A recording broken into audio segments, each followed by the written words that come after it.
This is The Joe Gaither Show on BamaCentral.com.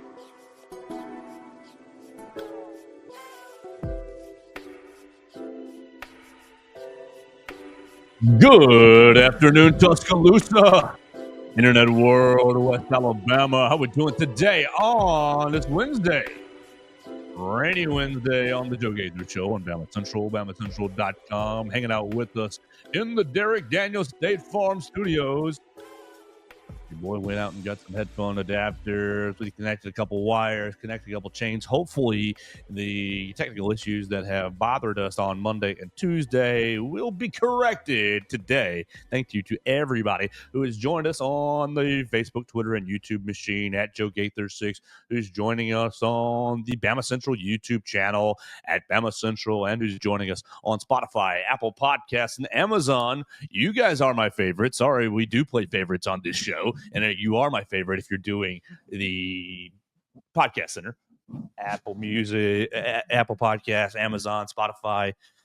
Those are like the most trackable numbers. So that's why they're my favorite. So I appreciate you guys so much. We're going to have a lot of fun in the Derek Daniels State Farm Studios. Ooh, Mason, little adjustment today as I haven't had myself in my ears in months. So, all right, here we go. We're going to have a lot of fun. We're here with Mason Woods. Follow Mason Woods at MAWoods_ on the Twitter machine. You can find him right there for all of your recruiting news, Tennessee Titans news, little this, little that. And Mason Woods having fun on the Twitter machine, writing for Vandy on SI, Alabama on SI, Boston College on SI, Missouri on SI. Oh my gosh. I should have texted one of the Missouri kids so he could talk a bunch of bleat to him this morning and just be like, yeah, you're going down. Rah, rah, rah. You suck. Oh, but we didn't do that. So good morning, Mason. How we doing? And we'll get into it. I'm doing good. You know, oh, you sound good. You sound connected. Fantastic. Glad that we have everything sorted out today. This is probably this should be our best show now. Like it's all, you know, we're nothing's wireless. Yeah, we're doing great now. We have everything sorted out. But no, I'm doing good this morning. You know, had to suffer through this rain last night, deal with that a little bit. The animals were a bit restless, as always when it storms and rains and things, but had a good night mostly. What does Rusty and Ramses do in the rain? Because Abby did nothing. Abby sleeps in her crate like a sweet little angel baby. The cat will panic and dart from hiding spot to hiding spot, you know, throughout the evening. Rusty's usually pretty okay. He'll just refuse to go outside, and then it becomes your problem when, you know, it's been 4 or 5 hours since he's been out, and it's like, all right, buddy, what are we doing here? He's a little guy. Yeah, he can't hold it super long. He does pretty good, but you know, eventually you got to just kind of pick him up and set him out there, and he'll figure it out. I need to talk about taking you to civil court. By the way. Oh, Rusty bit my hand so bad. Like it would turn green and purple and disgusting. I can believe that. He's got that kind of power. Just awful. All Absolutely. 10 pounds of him. No, I'm wondering in the times where it's raining, if you just get yourself an umbrella, scoop them up, and drop them in the yard. Yeah, basically is what you have to do. You just kind of have to eventually just pick him up and go set him out there, and he'll just kind of turn around and look at you a little bit, and he gets it. You know, he'll get the memo. It's like, hey, buddy, it's time. You can go dry out. You are a pet. Look, all you dogs. The dogs from my generation.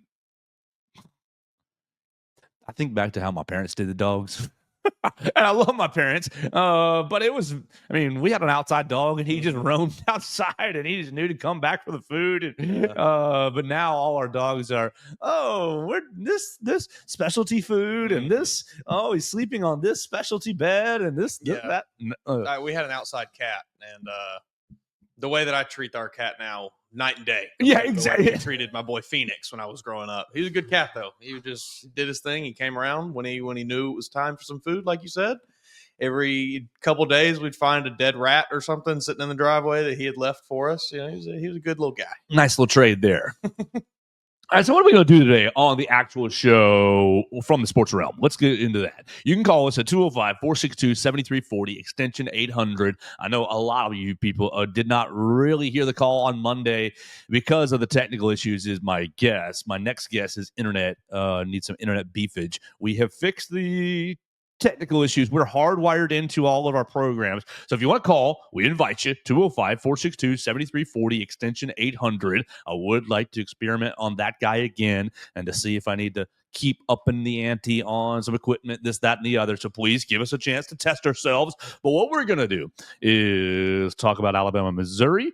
We're going to talk about Ryland Griffin just a little bit. We're going to talk about Alabama football. What do you want to see in this documentary? Are you excited for this documentary? What is it? The Tide That Binds, right? The Tide That Binds or the Tide That Rises? Is that what it's the Tide That Binds. Yeah, I wrote a silly little article last night about it, and I should have had that right in my brain. The Tides That Bind, yeah. The Tides That Bind. Interesting. I'm going to guess without knowing any background, because I did read the press release, this, and then the other. But I'm gonna guess without knowing any background, the folks, Caleb Castile, who's really the Alabama tie on the production side, on the film side. You all know the Castile brothers. You all know Caleb Castile, Simeon Castile. What's the fathers? Jacob Castile, Jeremiah Castile. I think the father is Jeremiah, right? Jeremiah. Yeah, father's Jeremiah. Right. Okay. So the father played for Coach Bryant and was the hero of the Liberty Bowl, the Coach Bryant's final game. Castile family legacy goes on, but much of his sons play defensive back here, and Caleb Castile leaves here after walk. I don't know if he was on scholarship or not, but didn't play a ton. But obviously, family legacy, left Alabama out to Hollywood. Mm-hmm. I'm pretty sure he's on the. Is he the fellow on the NCIS stuff or on the CSI stuff? I believe that is correct. He's got one of those spy shows, one of those cop shows. NCIS Los Angeles. Looks like they ended in 2023. But that's what he was on.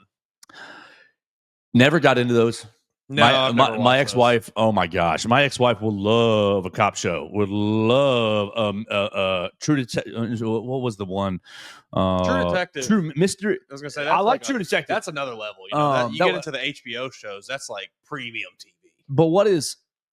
You got CSI, Criminal Minds. That was her number one. Melissa's a big fan of Criminal Minds. No, I just don't like. It's just so. It's too formulaic. They're so cheesy, and so everything is like, formulaic is a good way to put it. Every episode follows the exact same thing. Right. We have this insane, the craziest murderer you could ever think of. I'm not a fan of those. And so, Caleb Castile got on with the NCIS show. He was in LA. I don't know if you ever watched this, but it was a Hulu show, Wu-Tang, the American Saga. Wu-Tang Clan. Great series about just the history of the Wu-Tang Clan. Really good show. Was he playing a member, or was he he was only in a few episodes, it says, but I don't remember him in it, but it says he was in 5 episodes. So. Was he just like, okay, all right, bet. Well, he is the connection point. He's the connection point for this documentary for Hollywood, LA to Alabama football. And I would imagine that this documentary was in the works for some time. How lucky, how fortunate. If you're a filmmaker, you've probably had this in the works for about 6 to 8 months at minimum. Probably closer to a year, if you had to guess. And so, okay, we're going to take our crew. We're going to go to Tuscaloosa. We're going to film Alabama football, fourth quarter workouts. We're going to film off-season program and end of the year and turn it into a documentary. Bam. Who wouldn't want to see that? Every Alabama fan would want to see that. So even on the surface, you got a good premise. Sure. And you get the okay from the university and the Alabama athletics department, largely, I would assume, to the connection with Caleb Castile. And I don't think there's anything wrong with that. I just think that that's probably what let them in the back door. And then Nick Saban retires.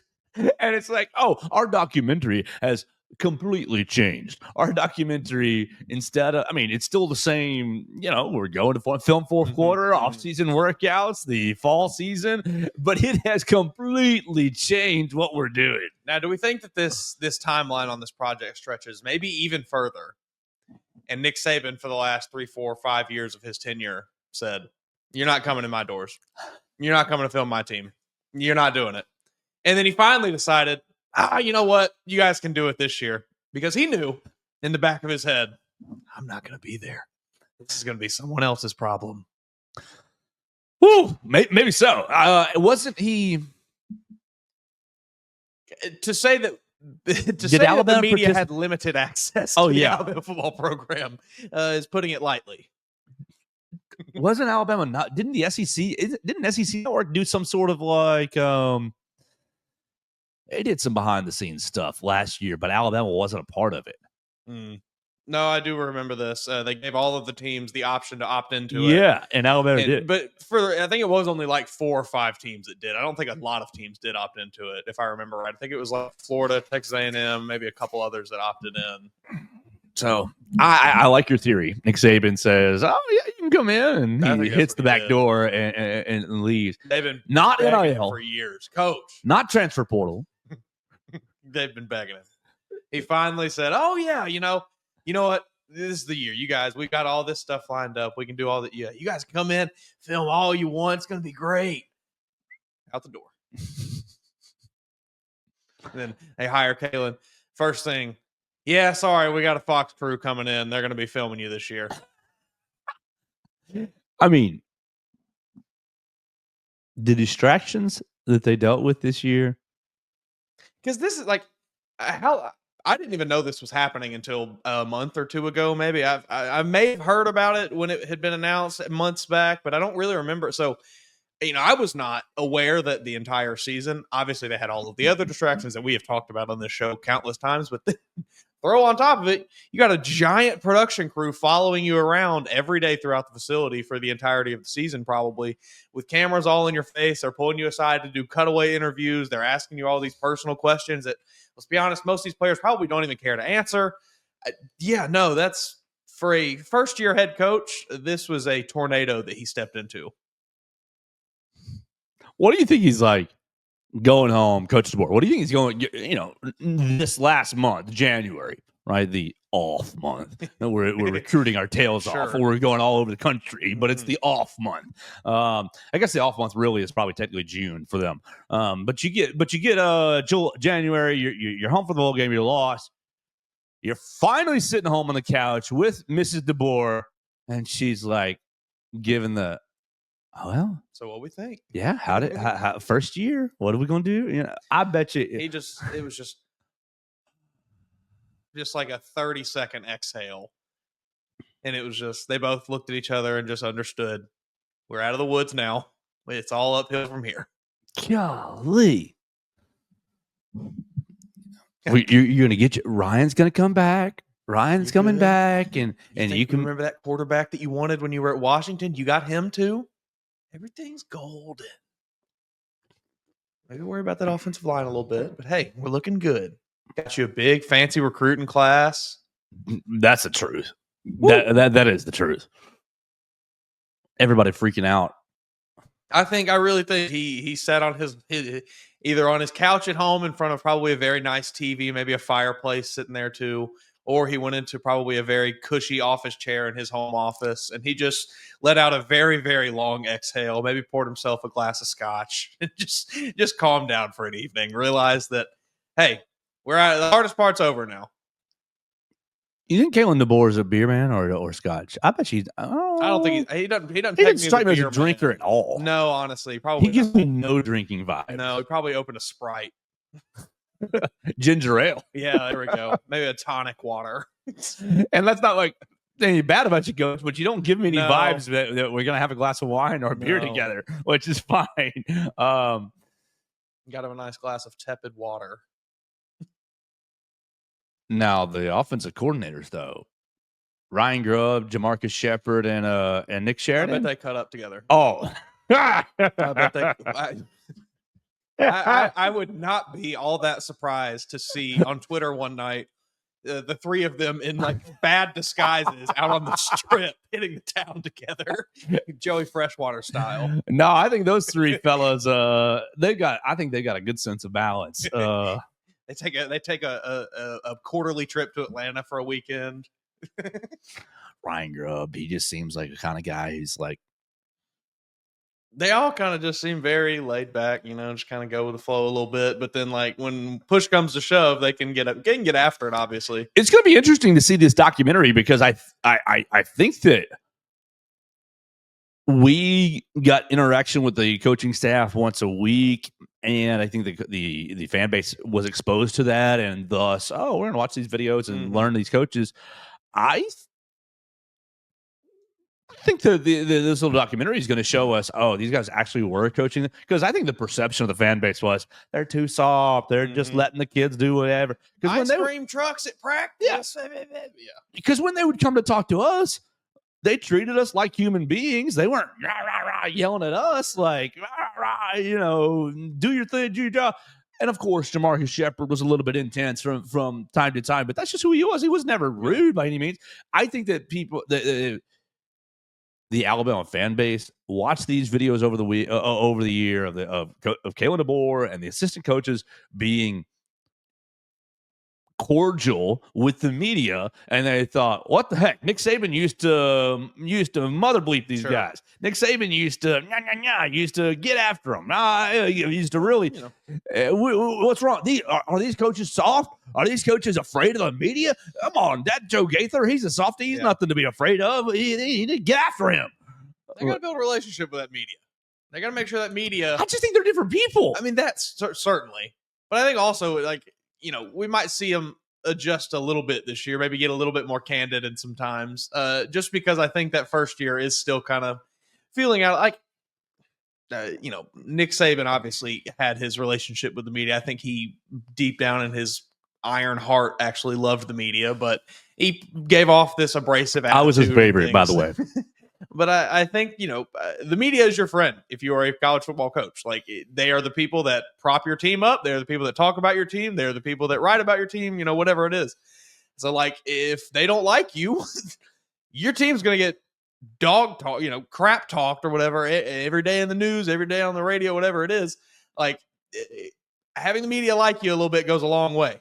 So I think, you come out and you're cordial and you're nice and you say the right things. It builds up a little bit of rapport with them so that maybe the next year. So that I'm softer on them in the offseason when they go 9-4. Sure. Is that what it is? Maybe. Oh, Joe. Oh, no. Oh, no. They were nice to me, and I haven't, I've infused that into my coverage. Oh, no. I think we've been pretty critical of them. I think so, too. I got friends who are not Alabama fans and who don't live here who give me, Joe, what's a appropriate way to say what I'm trying to think? Shill for Alabama. I was you just shill for Alabama. You defend Alabama at every turn. You are you're carrying the water, carrying the banner for Alabama. And I'm like, guys, I don't think that I do. Oh, yes, you do at every turn. I mean, it's hard not to. Right, the university's not bad. It's not like they're out here like, and also, 0-12. Even if you're not intentionally doing it, like, they're wildly successful in almost every endeavor. It's kind of hard to pick at them. Exactly. They have one of the best basketball teams in the country, one of the best football programs in the country, a very good baseball program, one of the best softball programs. Like, list runs long. It's hard to pick, and it's hard to pick holes in the university sometimes. So, like, I get it, but we are most certainly not shills for the university. But I do love you, university. Sure. I mean, I had a lot of great memories there, but I did a lot of good things for me. I feel like I'm critical when there's times to be critical. I hope I am. I hope I'm fair. I hope that them being nice to me face to face hasn't made me softer in my coverage. We'll see. But anyways, this is what, like a 6-part documentary? Yeah. Something like that. Over the next couple of weeks, look, I wrote all this down. Let's just go to what I wrote so I can just be nice and tell everybody. Alabama Football Docuseries. The 6-part Docuseries will be available exclusively on Fox Nation. Oh, boo. The on-demand streaming service. Yeah, I'm not watching it, though. Fans can stream the series beginning February 19th. That's today via foxnation.com or the Fox Nation app, available iOS, Android, Samsung.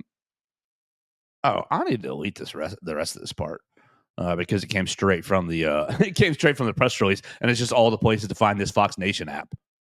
So enjoy that. What is this Fox Nation app? Is it a pay? You got to pay? Like, it sounds like it's some new subscription service. No. Yeah, I will not be subscribing, so I will not be viewing this. Thank you. Put it on normal TV. Put it on YouTube. Put it on places where people can watch it. I can tell you, I don't know many people that will care enough about this to pay for a new subscription service to watch it. This is a bad way to do this. this. Is Angry Man Yells at Cloud, Why but does it sound this like makes Yang me Alabama? so disgusted. Like this concept. Mm-hmm. You saw yesterday Netflix and the NFL trying to snake away one of the rights from CBS, NBC, or Fox. And it's like, do not do this, NFL. Do not do this. Because the appeal to NFL Sunday is being able to hit the back button. I'm sorry, but my father is smart. He knows how to work a smart TV, but not all fathers are. And so the Netflix app to go watch my NFL football. Oh my God. And the NFL is like, oh, we're all about that because one, they can squeeze a big price from Netflix, but two, oh, we can tell all our advertisers that nobody's clicking away from your ads and thus sell premium advertising because look, you're all Netflixers watching this show. You're watching a Netflix show. It's really hard to change the channel. You're gonna exit the Netflix app, open the cable or whatever your other streaming service is to watch live television, and then close that again once it hits a commercial to reopen the Netflix app, scroll through, find your continue watching, and then resume your program. This is preposterous. I hate that in the NBA. It seemed like this is kind of what the NBA has done. And we have seen it tank. Like people are not watching it. People cannot watch the NBA. It's the hardest, the most inaccessible league in the world. Do not do this, NFL. Like Joe said, the whole appeal is you get home on Sunday and you crank on that cable TV, and there's your game on Sunday. You flip back to you flip back between Fox, ABC, CBS. Fox, CBS. Like it's that simple. And you get your second screen on Red Zone, and you're all good to go. It's a wonderful, wonderful system. Just greed. That's what's driving me nuts right now is just the utter everything's about profitability. Everything's about squeezing the consumer. That's what just drives me absolutely insane. So I guess we'll try to find this Fox Nation documentary. Surely, I mean, I will punch it. I will go foxnation.com and try to see if it's free. If it's free, great. But still, the good old days. $6 a month. $6 a month? Mm-hmm. So you can get a 7-day free trial, but that'll get you one episode unless you, I guess, we're waiting 6 weeks. Yes, we're then waiting 6 weeks. That's exactly what we're doing. We're going to wait 6 weeks. We're going to sign up for a free trial, binge them all in a day, and say roll tide. That's what you guys should do. Do not pay Fox your $6. Because it's actually $7.99 a month. Of course, it's $8.99 a month now that we've waited 10 seconds, and 20 minutes from now it's going to be $9.99. So you better have signed up 5 years ago. Ridiculous, insane. So look, you're an Alabama fan. You want to watch this documentary. If you don't have Fox Nation, please send a message to the overlords. Wait the 6 weeks till they're all out. And get them on a free trial. Do not give the overlords your $7.99 for the next 6 weeks or 6 months. Yeah, it's going to be 6 weeks. So that's 2 months roughly. Yeah. But you know what happens? It's what happened to all of us. About it. Yes. And you go to your Wells Fargo, you go to your Regions Bank, you go to whatever you're going, and you see, oh, 6.9. Oh, I meant to cancel that. But you're out. You're out doing errands. So you get back to the house and you forget about it. You don't cancel it. And so it rolls over again and it rolls over again. And you haven't watched Fox Nation in months on end, but you're still getting charged for it. I'm sorry. I'm just this is in an aggravated mood. Fox Nation is not the streaming service for yours truly. I've just been in an aggravated mood for quite some time now, and I think it's really coming to the surface. Hey, the good news though, on Fox Nation, you can get the latest season of Duck Family. What was it? Duck Family Treasure, the latest from the Duck Dynasty gentlemen. In case you were wondering what they're up to, big premium television right there, worth your $7 a month, $8 a month.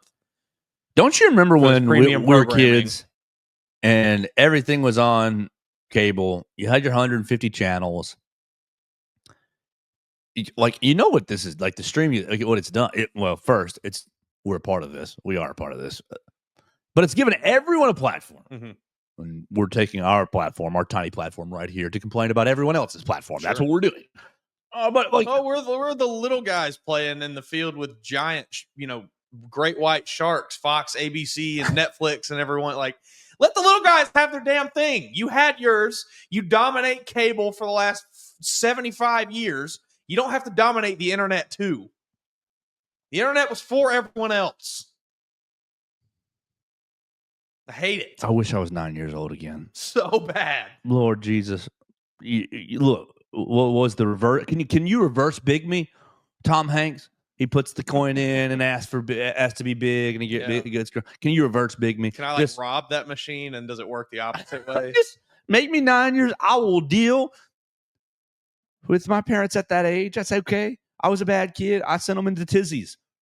Oh yeah.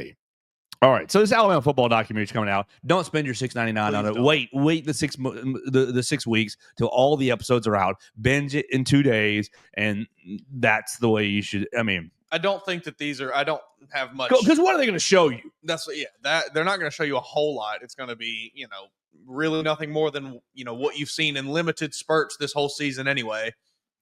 And what these episodes aren't. They're going to be 45 minutes long, maybe, probably Hour 10, maybe. Yeah, right. If you're lucky, in there. Yeah.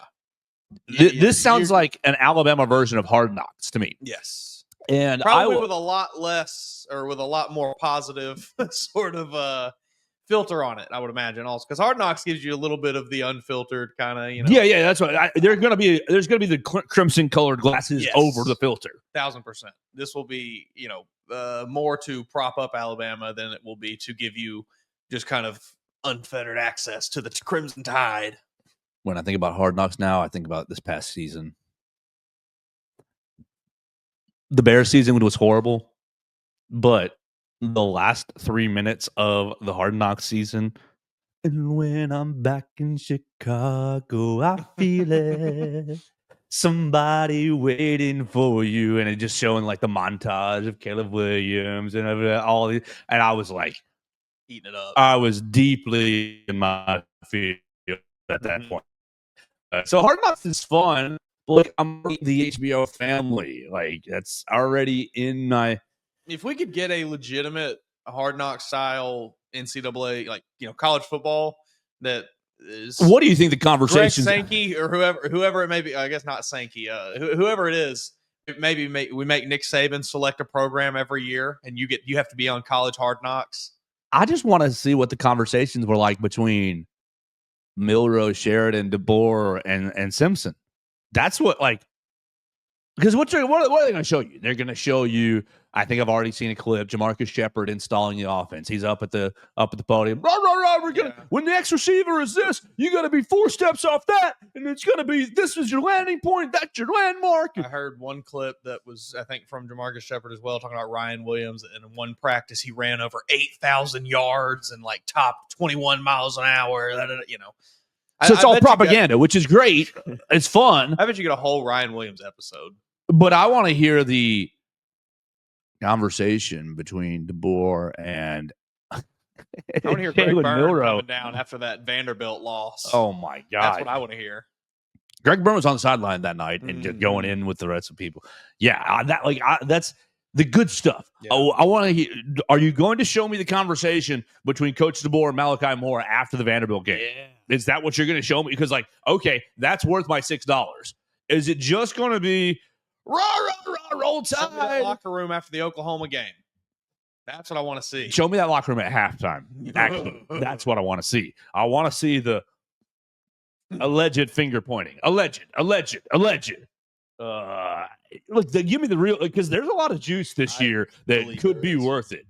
But if you're just going to make this documentary, rah, rah, rah, Billy's lifting weights, rah, rah, rah, Charlie's running sprints, rah, rah, rah, Steven's throwing passes, I don't care. I do not care. We get that from the university. Yeah. That is what the whole Alabama football YouTube page is. They give us the 4 minutes of here's a really tight shot of Billy catching a pass, so you can't see who all's around him, and you can't see what route he ran. It's a really great. They should do that. Yeah, of course. Fox should not. Right. Alabama should be putting out the propaganda. Yes. It should be, look at this one pass. You remember last year, what was it? It was Jalen Milroe down the sidelines. Was it to Jeremy Bernard in fall camp? I think it was. Yeah, and everybody lost their daggum mind. Like, yeah, that's what should be. But if you're going to build a 6-week documentary and you're going to put it behind a paywall, so you're roughly asking people to pay $7, and then what's half? You're roughly asking them to pay $12 to watch this documentary. But if you're watching all 6 weeks and you cancel it, $7.99 plus about half of that, $12, $13. Sure. You better give us some juice. Because if look, that $13, I'm already giving it to you, Alabama. I'm already giving it there. You better give me some juice. I want to hear the NIL discussions with Jalen Mbakwe. Oh my! I don't want to hear that. I do, I do, but I don't. That will. I want to hear the hey, coach. Lane Kiffin called. I think I'm gonna go to Ole Miss. How much was it? Seven figures. No, I don't need 7 figures. What was the number? Come on, what's the number? So I can go tell the accountant and see if we have it. I think well, that's it's 1.2. We're not gonna get, but I want to get. Yes. And I want to play wide receiver. I don't. Okay, you can play wide receiver. Do whatever the hell you want. Get him off it. Yeah. Oh, so do we? I mean, I'm sure it's going to be all over the internet. I'm just a curmudgeon about spending money. Yes, I'm just a curmudgeon about just being squeezed at every turn. Yeah, if anybody wants to take one for the team and slap his bad boy on the old YouTube, that'd be cool. They probably will. After 6 weeks, they're gonna. It'll be up there. It will be up there. All right, where's our time before we move into the next topic? Because I think that our time we meandered on that 30-something minutes. We need to tell everybody about. Let me click on that screen right there about our friend Derek Daniel. We are live in the Derek Daniel State Farm Studios. You can call Derek and his team 205-758-3391 for all of your insurance needs. Call Derek and his team, Red, Reese, and Victoria. They're upstairs. They'll be happy to talk to you. Yeah, they're upstairs right now. They'll be upstairs all day. Call them at 205-758-3391. We mentioned it's raining outside. You already knew that if you're outside. So make sure you're safe on the roads. Make sure you have the proper auto insurance. Better than what? Comprehensive and collision? You need you need the entire gambit of auto insurance. Call them at 205-758-3391. Call and see how much Derek can save you today. All right, Mason Woods, we're live in the Derek Daniel State Farm Studios. It does sound better connected this way, which makes me excited. You can call the show at 205-462-7340, extension 800. Oh, that brings me to this. We do have a voicemail. We got one after the weekend. The Auburn fan has more to say. Good morning. I just wanted to follow up and say I tried to tell y'all that Bama didn't stand a chance against Auburn. I tried to tell y'all that y'all were too dependent on three-pointers. Mark Sears is undersized. Coach Oates can't coach a defense. Bruce Pearl is way better. Auburn's better. That's why we're number one in the country. Yeah, War Eagle. Didn't really sound like his heart was in it that much. I'm not really sure how passionate this fan is. Well, we're trying something new. So he's trying something new. There's nobody to talk to when you call the voicemail line. It just says ring, ring, and then you get moved over. So you just have to know that you called the right number.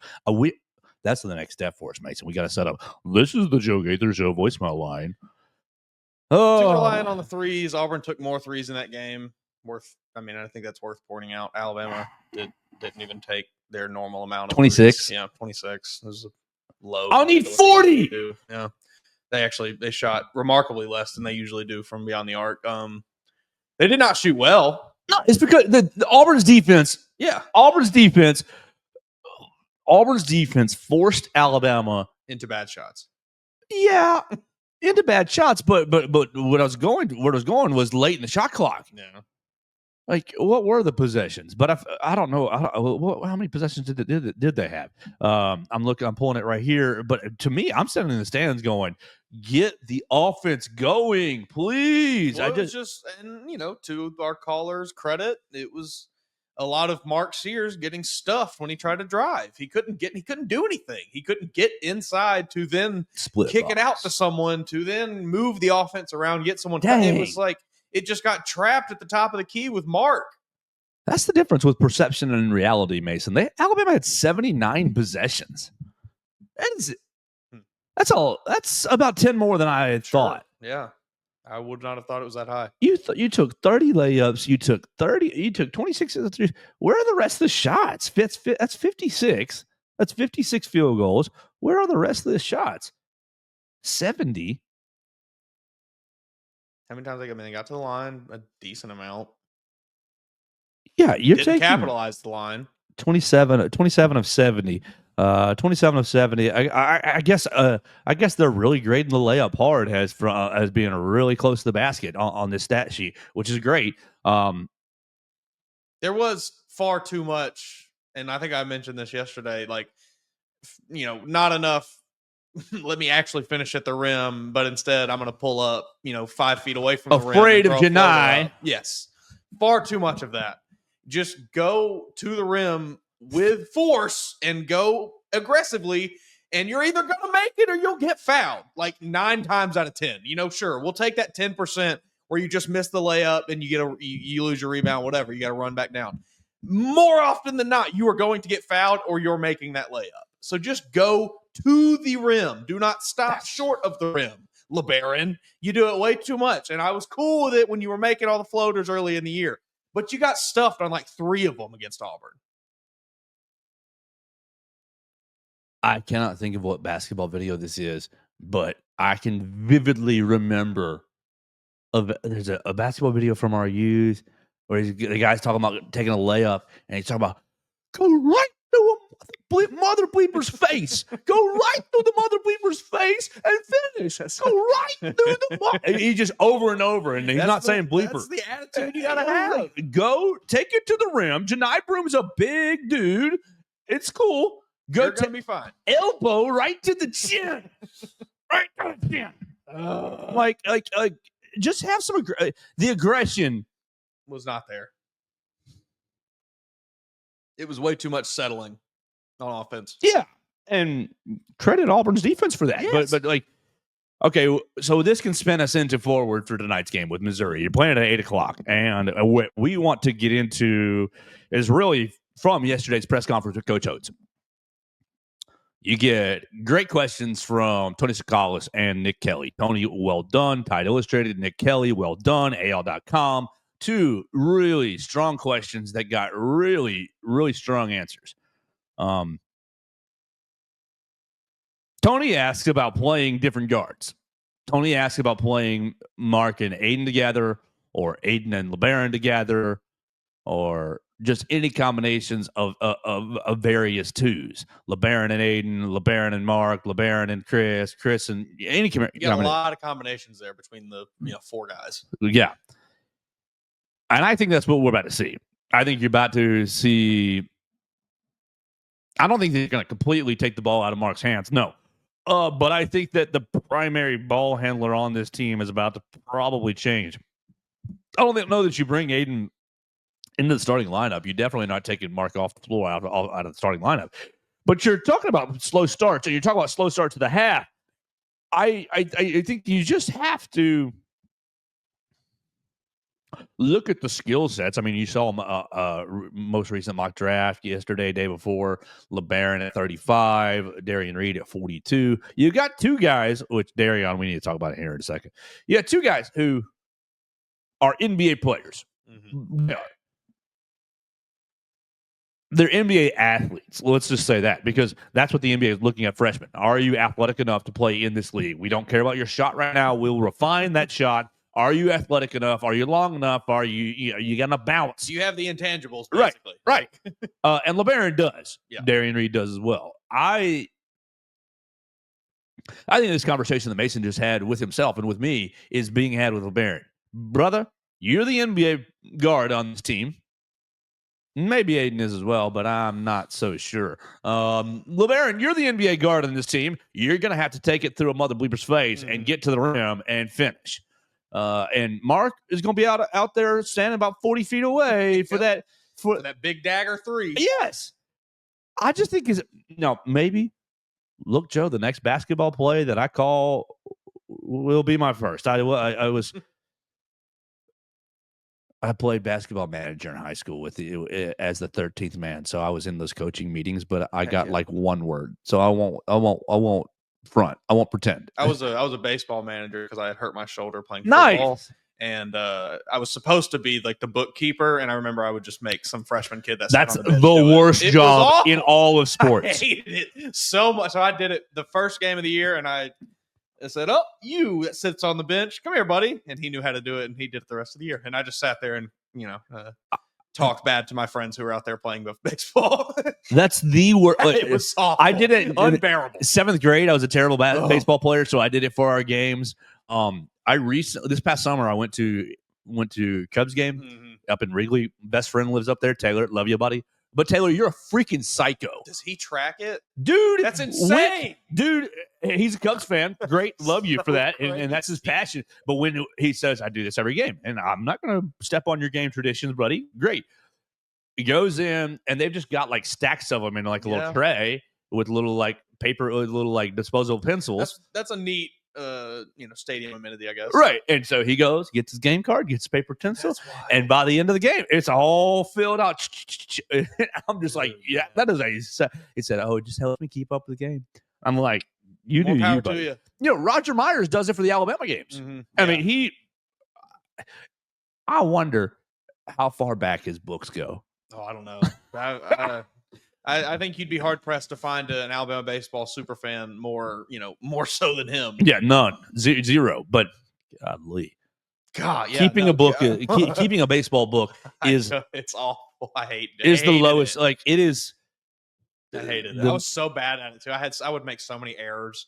We get to the end of the game, and coach would run through. He'd be like, "What happened in the 5th inning here? You got 3 things. You missed a couple pitches here, buddy." Yeah, sorry, coach. I don't know. I hated doing that. I was terrible at it. It's the worst thing in sports in the world. Yeah, no, I'll chart football plays all day.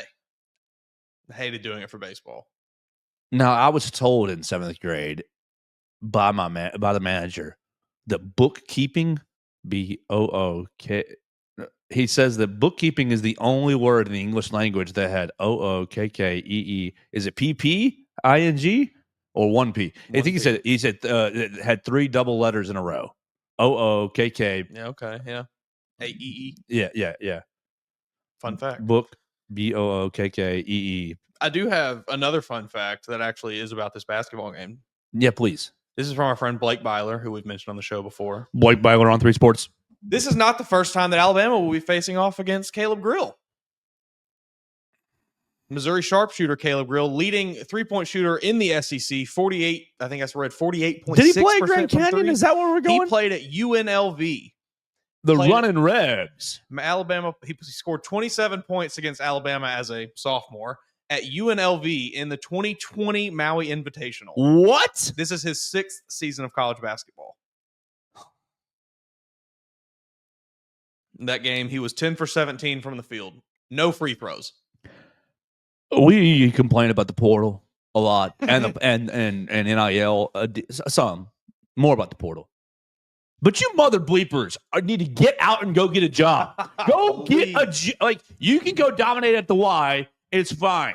Like I promise you, there are more games to be played. Like okay, I'm railing, but I know that I'd be doing the same thing if I could. That's my thing. It's like I do have a tough time being mad at them. I guess keep playing school too with all the pretty ladies.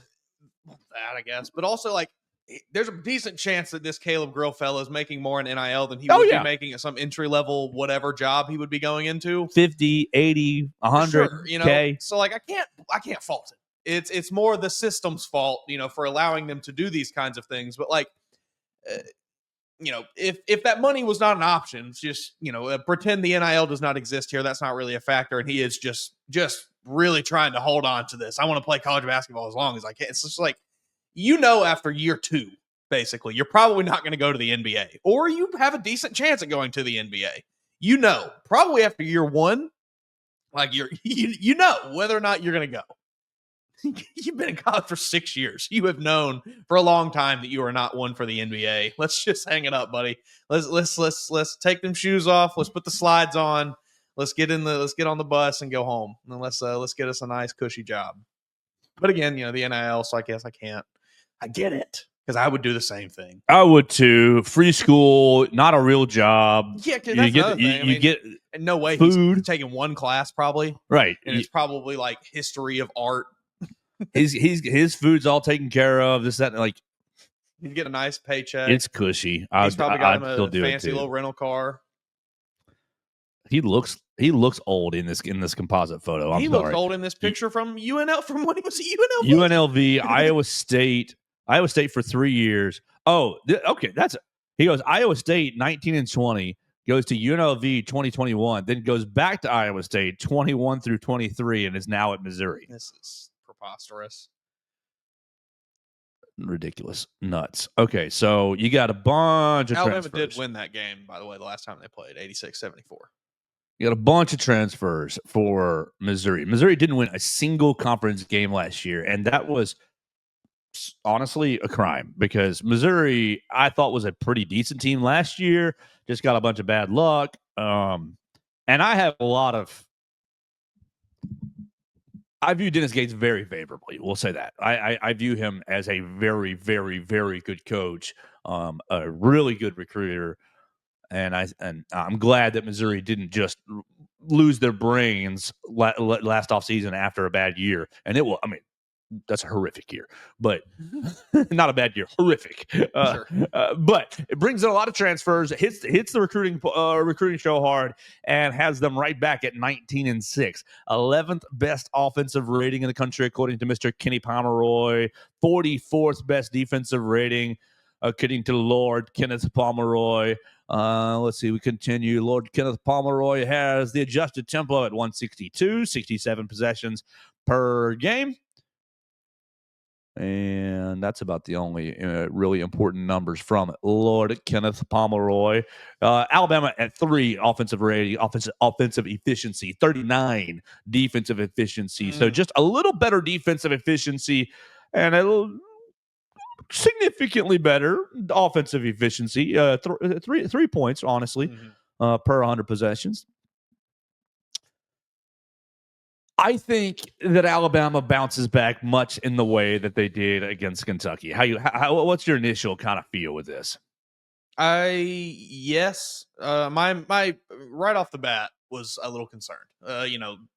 2 days ago, Monday, I'm kind of thinking about this game, and I am worried if it's going to be like an Alabama. You played your biggest game of the year up to this point. You kind of. We don't feel like they laid an egg in that game, but maybe they kind of feel like they laid an egg in that game because they lost. And then you're just going to kind of sulk and go out to Missouri and not really want to play hard. But, we've gotten a little later in the week, and I think this team, like we've said, they play a lot better on the road. I think it's a good opportunity. Missouri, I don't think necessarily is an overly, I don't think they match up with Alabama overly. It's not like an overly intimidating matchup for Alabama, not like Auburn was. It's not like one of those kind of deals where you just think, oh, this team's going to out-physical Alabama or something. So I feel a little better about it. I'm still not overly confident. I do worry that Josh Gray is going to give Alabama some fits on the inside, being such a big body in there. But especially with now Cliff reportedly maybe being out, which I saw yesterday. So I don't know. I'm a little concerned. I think it could maybe be a night where Bama has some struggles on the inside without any, the big enforcer in there. Josh Gray, 7 foot, 260, big man. I'm sorry, I was clicking on something else. This is horrible. This is absolutely horrible. But I missed the last 2 seconds of what you said. They're without their big center tonight. Was that what was only available? No, Alabama might be without Cliff, and that is what concerns me. Was that on the availability report? I saw he was questionable. What? Cliff is questionable. Darian Reed doubtful. Darian's out. Darian's definitely out. We can just tell you that. This is from our friend. Yeah, no, Jack I'm seeing. Dalton. Yeah, I'm looking at the availability report from last night. Trent Burns out for Missouri. Yeah, what? So this worries me a bit because Josh Gray is very large. Well, and okay. Alabama does not have anybody to defend him without Cliff on the floor. Yes, they do. Aiden Terrell, go be a man. Yeah, this is his big game. Go be a man. This Be is- a man. this is- Use your hand. This is your game. Like, this is your game, Aiden Sherrill. Right. Go out and make it yours. Go out and give me 30. Didn't play a single bleeping minute on Saturday. Crime. Give me 26 points, and I need 15 rebounds from you, Sherrill. I'm not playing Aiden Terrell. That's a crime It is. on Saturday. And coach acknowledged that as such. I hate when he does that. He said, "Oh, I meant to play him. I should have played." Like, Why the hell didn't you? I don't know which coach on the sidelines is responsible for minutes. Come on, man. Hey, coach, we hadn't gotten Aiden in. Aiden hadn't gotten in yet. Like, I don't know. Like, I'm glad, I guess he didn't just come out and act like he didn't know what happened. I'd rather him come out and say, yeah, that's my fault than anything else. But I do hate when he just comes out, because he does that a lot. Or just be like, yeah, I thought about that.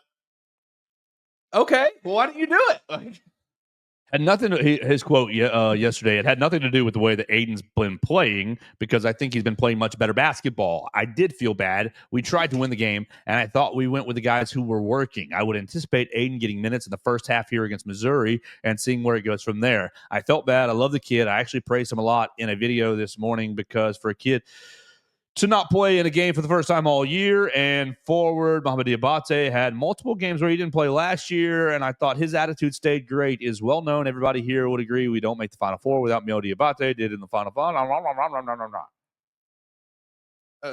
Okay. a war crime to not play Aiden Sherrill on Saturday. But you get to maybe make up for it tonight. I mean, Aiden Sherrill might have given that forearm shiver to Janai Broom. I don't know. That's unbecoming, Joe. Don't suggest that. Don't suggest that. Maybe just a hard landing if he comes down on a rebound or something. You throw a people's elbow down there. All right, so I'm listening to Ryan Fowler yesterday as I'm going to an appointment, and I about lost my mind. In 2 minutes, my appointment is 2.5 minutes away from the house. He takes a caller, and Ryan, I love you. You did so good. You tried your best. You really did. So this is not a slight at Ryan or his program. No. The caller calls and goes and gives him, like, drops dead fish right on Ryan's foot. He goes, "Well, I guess Nate Oates can't win the big game." Huh? What? What? Right, and Ryan goes, "What do you mean?" Well, every time Nate Oates gets in a big game, Alabama loses. This past week to Auburn in the Final Four last year. That's all he had. These big guys, he always loses. That's all he had. And they always lose. And Ryan, These two examples. and Ryan's like, I think things are. I think it's gonna be okay. Like, the team's still really good. We got a couple weeks till tournament time, and this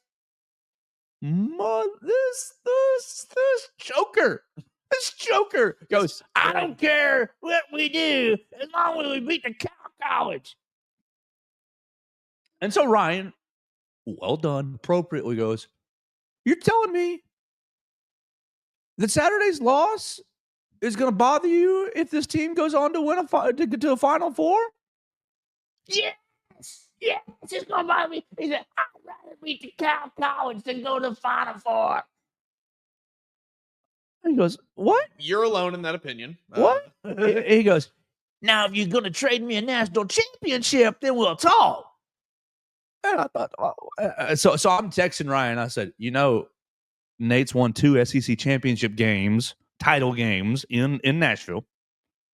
Nate beat Bruce Pearl and Auburn, 2 years ago, down 16 in the second half to win an SEC regular season title. Oh, you beat Clemson. Beat Houston at home. Beat Baylor at home. Right. You beat Clemson. You beat North Carolina on the road. You beat, the big games that Nate Oates has won, that list is very long. And so I'm going to my appointment. I text Ryan. I said, anybody who would trade who would not take a Final Four is not someone. I said, that's not someone to be talking to. No, and like that's also a fundamental misunderstanding of like the Final Four, of what the Final Four means. It's When I went last, like I thought I knew what it meant. I thought I knew what it meant as a big deal, but then going last year and saying, "Oh no, we have made the championship. It's we have made the champion. Yes. The pageantry is here. yeah, Like like you didn't People win a who- title, dude. this gentleman sounds like someone who watches a lot more football than they do basketball. There's a large difference between getting to the semifinal in football and getting to the Final Four in basketball. Those are two completely different things. It was you know the marketing, the road to the Final Yes, Four. the respect that comes with making the Final Four is very different from the respect that comes from getting to a semifinal. Right. In football. It was a weekend that just continually had me. Oh, what? Oh, this too? Yeah. That too?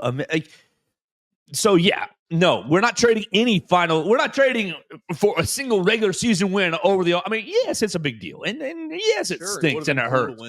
But in 24 hours, when we're back here in the studio, we're going to be talking about a Missouri win or loss. We're moving on. Mm-hmm. Like at the end of the day, it doesn't matter. He goes, I'd rather beat the Cow College than go to the Final Four. I'm sorry that you think that way. Yeah, that can't be a very fun way to be a fan. That and to have your entire opinion of a season based around two games. oh my gosh. And I'm having this week, oh my gosh.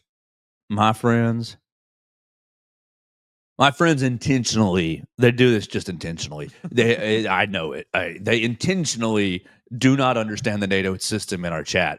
And intentionally, well, if Mark would take a 16-footer, well, if Alabama would take a 12-footer, well, you need some mid-range games. Yes. And I'm like, you don't understand math. Bring back the mid-range. They're all, oh, well, if you're not a championship team unless you can make the mid-range. And I'm just, like, every day, you have to know 1.4 is more than 0.5, 0.6.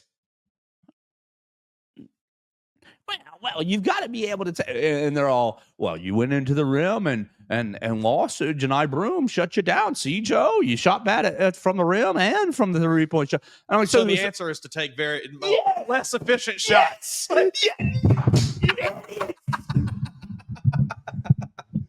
Oh, you idiots! Let me make up for this deficit by taking a harder shot that's worth less.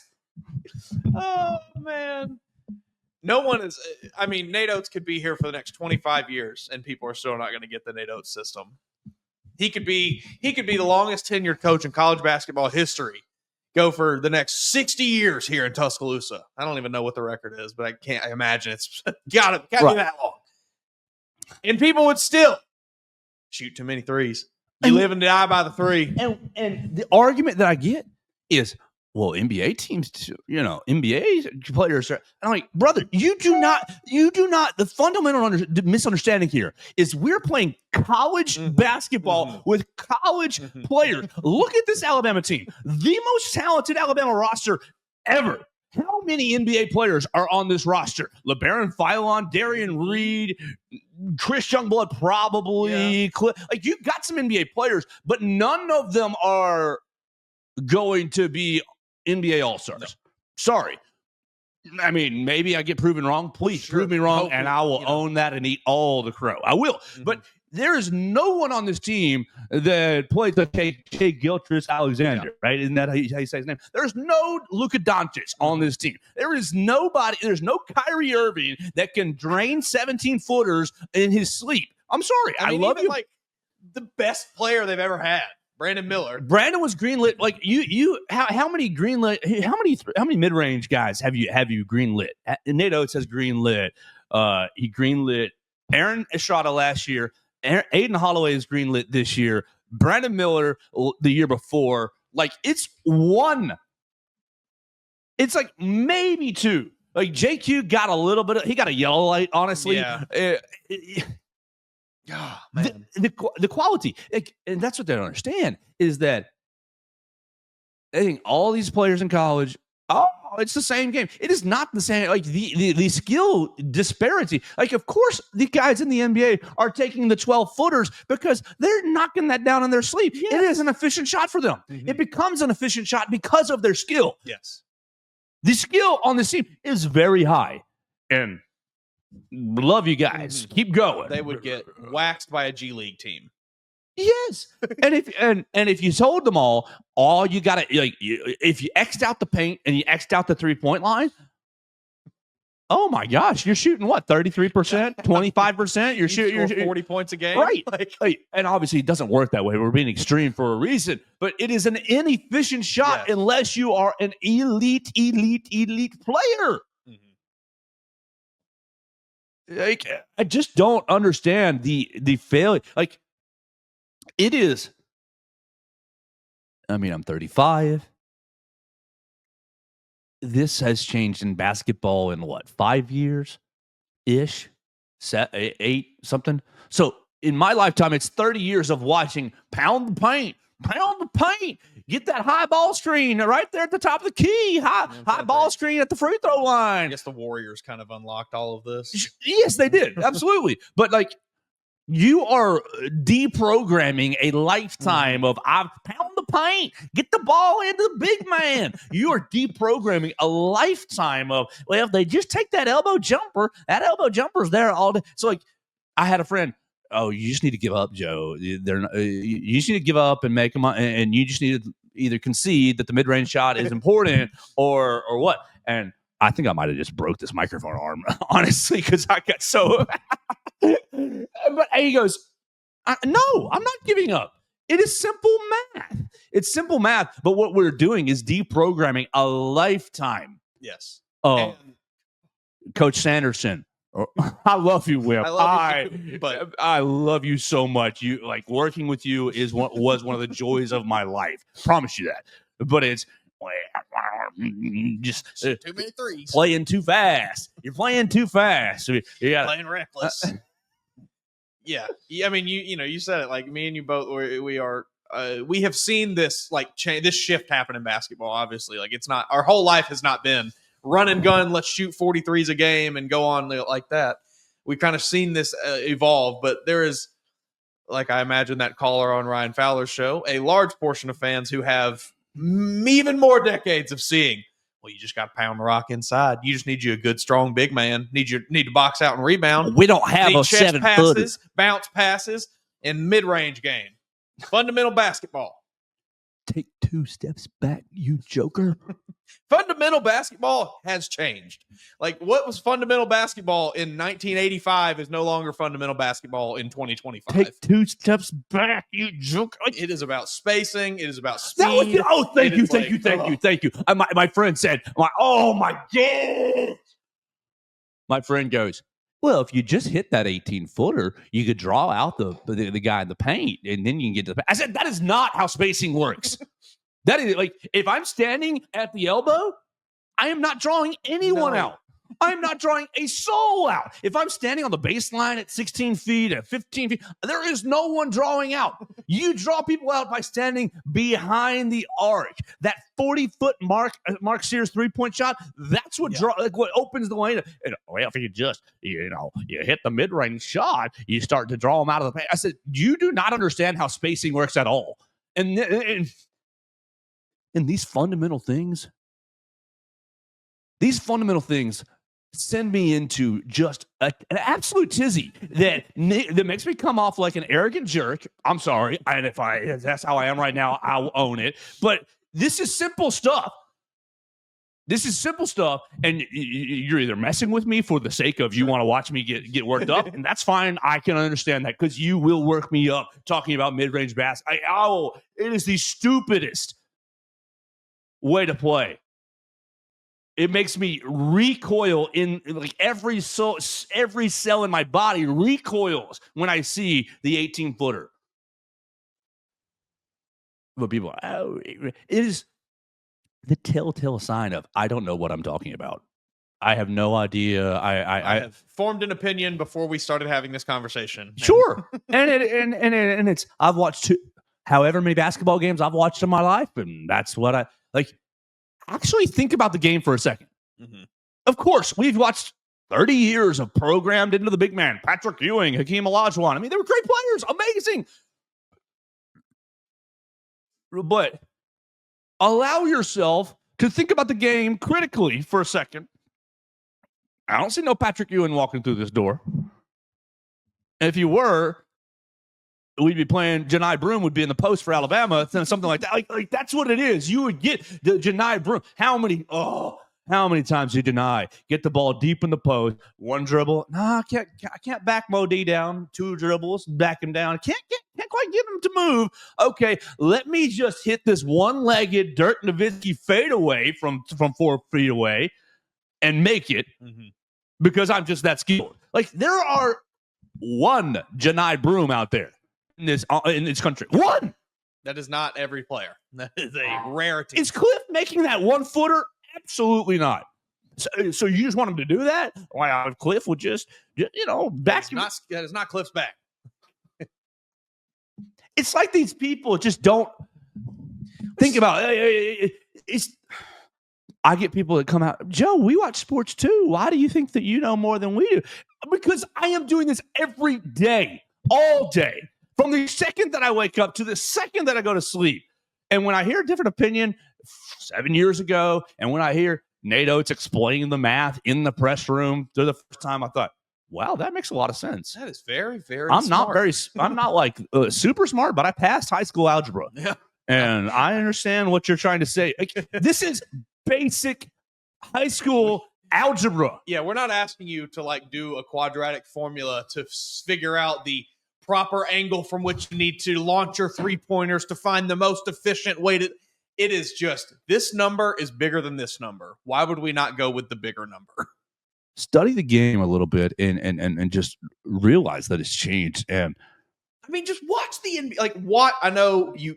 It's unwatchable. You can't do it. You can't do it. You can't do it. In this swath of fans, it's unwatchable. You can't. And a lot of it does suck. I can't watch it. I'm sorry. But you see the evolution of the game on such a even grander scale than you see in college basketball. Like the only remaining players, and I'm not a huge NBA guy, so I'm sure I'm going to miss some names here, but like the kind of remaining old school style centers, like guys like, Rudy Gobert, Bam Adebayo, they are worthless, absolutely worthless in this. You've seen the clips Play going defense, around. buddy. You've seen the clips from this Netflix documentary they're doing about the U.S. basketball team this year and how they went and beat everybody. They had a couple weeks to get together, and they just went out there and stomped everyone. But there's a clip of Nikola Jokic talking about, he's in there yelling in Serbian at his teammates. And he says, if you see Kevin Durant out there, leave Bam Adebayo. Do not guard him. Because that's exactly the opinion they have of those kind of players. They are worthless. Go out. The wing out there that's almost 7 feet tall and can score from any spot on the floor, that's the guy you have to worry about. I mean, again, it goes back to Janai Broom. What were his first couple shots? Oh, I'm going to drain this 3-point shot. And then it becomes, now I've got to go out there. That's the best player in America. That's the best player in college basketball. That is a matchup problem. And Alabama got round 1 with a matchup problem on Saturday. Do not overreact to this bleep. I know that I'm getting emotional, and maybe you might think that I'm overreacting. But I'm trying to tell you that in 4 weeks, right? 3-4 weeks, whatever that Saturday is, down there in Auburn, the game could be completely different because you got round 1 with a great team, and you got to, this word, that word, we didn't like this. If the whole guy you didn't even use. If there were, there's no reason to, it can't win a big game when you have 4 layups. You make 4 more. That would have taken you to 18 of 30. You are still barely over 50%. So this is not a huge ask. No. But you hit these 4 layups, bam, you've won the game. Mm-hmm. See, and so that's how close it is. There's no reason to. Why we just got to shoot the mid range more, or NATO's can't win a big game. Like, use your bleeping brains. I know we only have one brain cell in this country. I know. Just charge it up. Charge that one brain cell up, and realize the resources are out there, folks.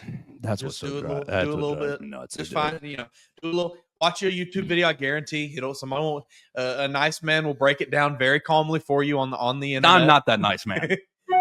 I'm not going to be doing that. I'm going to tell you that you cannot read a chart. I'm going to tell you, look at this square. This square says 0.4. We don't shoot from this square. This is a similar argument, not in the same sport, but every time I watch football with my wife, Melissa, she always asks me, why do they just run up the middle? That seems so stupid. And I never have like a great answer for her that really satisfies her, because like I understand it because I've watched football my whole life. Like, you have to just establish these kinds of things as like a not only a physicality standpoint, but it's a bit of a mental game to it also. Like, there's a lot of things that go, but a guy that I watch his content very often on YouTube and TikTok, and he broke it down, all the statistics associated with it, and I showed it to her, and it was just very funny to see her finally be like, okay, so that makes sense.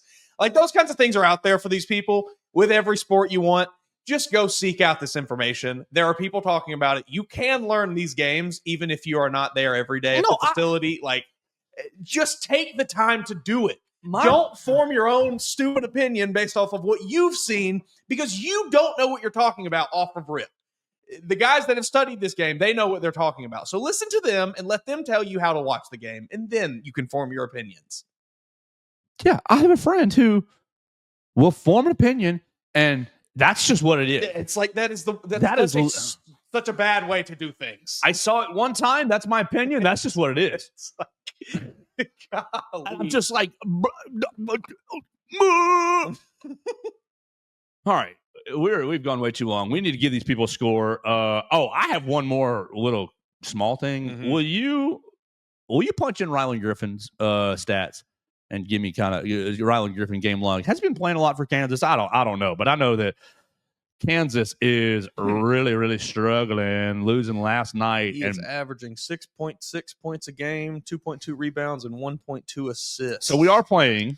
Let's see what these minutes are looking like. Anywhere. He's got one game. He played 30 minutes. We're 17 and 9. Looks like he's right around like 15 to 25 minutes, kind of somewhere between there. Let's see, what do they have his actual average as? Averaging 19 minutes per game. That's good. That's all right. That's all right. Rylan, you want to come home, buddy? Come on back. Because it sounds like things are not going good. Come on back. Out there in Lawrence. Now, obviously, we are not trading LeBaron back. No, but he's going to hear his name called. Rylan, this Kansas team has fallen on some hard times. They have lost West Virginia, Iowa State, Baylor, I haven't Kansas seen State, a Utah, and BYU. like BYU put on them. I mean, golly, 91-57. Jeez. He said, I thought pre AJ DeBanza BYU, mind you.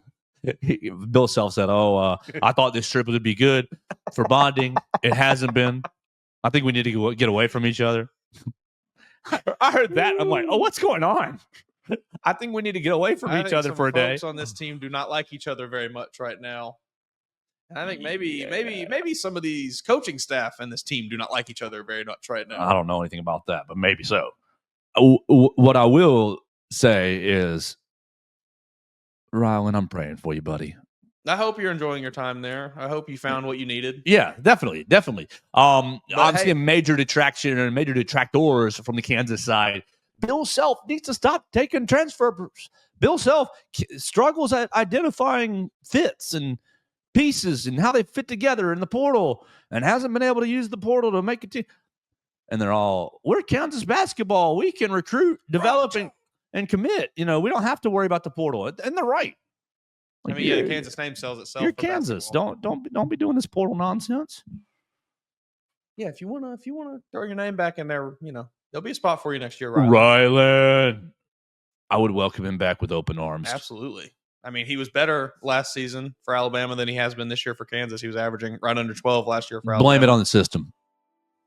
Blame it on Bill Self's archaic system. No space. He was also playing almost 30 minutes a game last year for Alabama. Man, you're going to leave and you're going to get 10 minutes less per game. I hope that he made a lot of money in NIL. I hope he did too. I hope he did. I absolutely hope he did. All right, what do you think tonight? Alabama, Missouri. Final score is what? 100-0. I like that. That's my favorite score. I am going to. Oh, man, I don't want to do this. Are you going to take Alabama to lose? I think I might. Don't do that. That would be silly. But you can, because if it happens, I really don't feel good. Missouri's a 1.5 point favorite. That's insane. I just don't feel great about it. Okay. Now, I hope that Aiden Sherrill proves me wrong and has the game of his life. But give me Missouri 82, Bama 79. It's not unheard of. Alabama struggled at Missouri before in the Nato era. What, Kobe Brown got himself like 30-something points one time. Okay, I'll go the other way. I think Alabama's going to clear 100 again.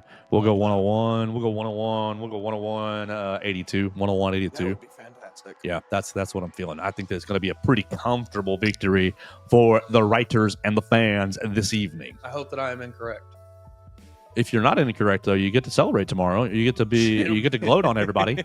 Woo! Yeah. Okay. Well, we're done for the day. We had a lot of fun meandering around. You can call the show at 205-462-7340, extension 800. You can call the show even if we're off the air. It serves as a voicemail line. We'll take your voicemails just like the Auburn fan who left his. You can respond to the Auburn fan or respond to anything that we had to say or bring up your own topics right there on that voicemail line, 205-462-7340, extension 800. Leave me a voicemail and become my favorite. We'll talk to you again tomorrow on the Joe Gaither Show on Bama Central, BamaCentral.com. Thanks for joining us on today's edition of the Joe Gaither Show on Bama Central. Keep up with Joe on all his social media pages at Joe Gaither6. Subscribe, rate, and review the show on Spotify and Apple Podcasts, and be sure to read us daily at BamaCentral.com.